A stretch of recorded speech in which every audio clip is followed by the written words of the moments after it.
Moscou, capitale de la Russie et métropole gigantesque, a longtemps souffert d'une construction immobilière incontrôlée. Des années de pieux enfoncés profondément dans le sol pour soutenir les voitures ont affaibli la structure souterraine de la ville. Le tunnel du métro, construit en 1935, finit par céder sous la pression de l'eau souterraine. Au cours d'une inspection de routine nocturne, Sergej remarque une petite fuite qui goutte du plafond et la signale à l'agent de la station. L'avertissement est ignoré. L'agent suppose qu'il s'agit simplement d'eau souterraine qui s'infiltre après plusieurs jours de forte pluie. Pendant ce temps, une femme nommée Arena passe la soirée avec son amant au lieu de rentrer chez elle. Sachant que sa fille est seule et que son mari est de garde à l'hôpital, elle rencontre un riche homme d'affaires, espérant que cette relation lui permettra d'avoir une vie meilleure. Alors qu'elle recherche le bien-être, son mari, un chirurgien, passe chaque minute à sauver des vies, gagnant beaucoup moins que ce qu'il mérite. Le lendemain matin, André rentre à la maison et découvre qu'Arena n'est jamais revenue. Réalisant ce que cela signifie, il essaie d'être un bon père pour leur fille d'âge scolaire. Quand elle est en retard pour aller en cours, il propose de l'accompagner, mais leur voiture est bloquée par un voisin. Le seul moyen d'arriver à l'heure est de prendre le métro. Vlad se rend à une réunion de travail, mais il est bloqué par la circulation. N'ayant pas de temps à perdre, il prend lui aussi le métro et se retrouve par pure coïncidence dans le même train. Alors que le train démarre, Sergej se rend soudain compte que l'eau qu'il a vue n'était pas de l'eau souterraine. Elle sentait l'argile et le limon fluvial, l'eau de rivière. Il essaie d'appeler la gare pour signaler le danger, mais il est trop tard. Il a déjà été arrêté et enfermé. Quelques instants plus tard, le conducteur du train numéro 42 remarque quelque chose d'inhabituel devant lui. Scrutant l'obscurité, il voit l'eau jaillir du plafond du tunnel, inondant le passage, et réagissant trop tard, il freine. Le train en marche déraille, dérapant violemment le long des parois avant de s'écraser tête la première contre le tunnel qui s'effondre et la vague d'eau qui arrive. Alors que le train freine et s'écrase, les passagers sont piégés. Ils se chevauchent, s'entassent dans le chaos, perdant complètement le contrôle de la situation. Ceux qui se trouvent dans les wagons avant meurent sur le coup, ensevelis vivants sous le plafond de béton effondré et les débris du train. Quelques instants plus tard, André reprend conscience, désorienté et incertain de ce qui vient de se passer. Entouré de dizaines de corps, dont beaucoup sont déjà morts, il comprend qu'il doit sortir et retrouver sa fille. En repoussant un homme qui gisait sur lui, André pense qu'il est mort, mais à son grand soulagement, l'homme est encore en vie et parvient à se lever. Pendant ce temps, Vlad brise une vitre pour s'échapper. Les autres survivants suivent son exemple et escaladent les wagons accidentés du métro pour évacuer. Contrairement aux autres, Vlad ne se jette pas dans l'eau, mais grimpe sur le toit du train. À travers l'une des fenêtres, il aperçoit André, qui cherche frénétiquement sa fille. Après avoir vérifié la voiture, André aide Metzger à se relever et aperçoit sa fille allongée sous un banc. Il examine attentivement le pouls et les blessures de sa fille et constate avec soulagement que Kusha est vivante et indemne. Pendant ce temps, l'agent de la gare remarque que le signal du train condamné ne bouge pas sur le radar. Il est bloqué au milieu du tunnel. Pour comprendre ce qui se passe, il contacte le conducteur d'un autre train sur la même ligne, qui lui dit s'être arrêté parce que le signal devant lui est rouge, indiquant un retard. Quelques instants plus tard, l'assistant du chef de train signale que toutes les pompes à eau fonctionnent à plein régime, ce qui signifie que le tunnel est en train de se remplir d'eau. Le métro est devenu une zone sinistrée et l'ampleur réelle de la catastrophe dépasse l'imagination. Après avoir consulté les responsables, le chef de gare décide de couper l'alimentation électrique, mais il doit attendre que le train suivant se déplace vers une autre zone d'alimentation. Sachant que des vies sont en jeu, le conducteur du train et son jeune assistant, Vasily, quittent rapidement la voiture de tête et se dirigent vers la dernière pour inverser la direction.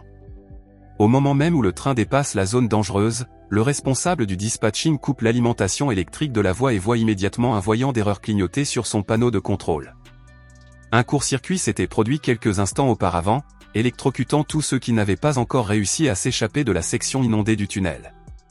André suggère de descendre, mais Vlad n'est pas d'accord, sachant que la troisième voie pourrait encore être en service. André bande le bras cassé de Metzger tandis que le train suivant parvient enfin à revenir à la gare. La direction du métro ferme d'urgence les tunnels et ordonne l'évacuation immédiate. Dans le même temps, Vlad utilise le petit chien Taopka comme cobaye.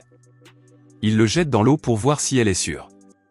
Lorsque l'animal nage sans encombre, il comprend qu'ils peuvent commencer l'évacuation sans risquer d'être électrocutés. Les voitures continuent de circuler, il est donc plus sûr de se déplacer à l'intérieur. Alors qu'ils se dirigent vers le dernier wagon, Vlad, André, Sucha et Metzger tombent sur la seule autre survivante, Galina. Pendant ce temps, Denny et Alisa tentent également de sortir, mais ils le font à l'extérieur du train. Arena apprend la catastrophe aux informations et appelle l'école pour savoir où se trouve sa fille. Elle se rend compte que Kusha n'est ni à la maison ni à l'école. Arena comprend que sa fille et son mari se trouvent dans ce train. Au bord de l'évanouissement, elle se précipite dans sa voiture et se rend sur les lieux. Pendant ce temps, les services d'urgence tiennent une réunion de crise pour évaluer l'ampleur de la catastrophe. La métropole est presque paralysée par le trafic aux heures de pointe, ce qui empêche les secours et la police d'atteindre le site et de commencer l'évacuation. L'inondation d'une seule ligne de métro n'est qu'un début. La catastrophe pourrait avoir des conséquences mondiales. Si le tunnel s'effondre, cela pourrait provoquer un nouvel affaissement du sol dans le centre de Moscou. Pendant ce temps, Mickey, Vlad, Galina, André et Kusha ont réussi à descendre du train et à se diriger vers la station la plus proche. La dernière voiture s'est détachée et a commencé à rouler derrière eux, devenant une menace mortelle, alors que la voiture métallique de plusieurs tonnes fonçait vers eux. Le groupe se cache dans un trou dans la paroi du tunnel qui mène à un puits d'entretien. Mikl, terrifié, refuse de ramper à l'intérieur. Il insiste pour qu'il continue d'avancer.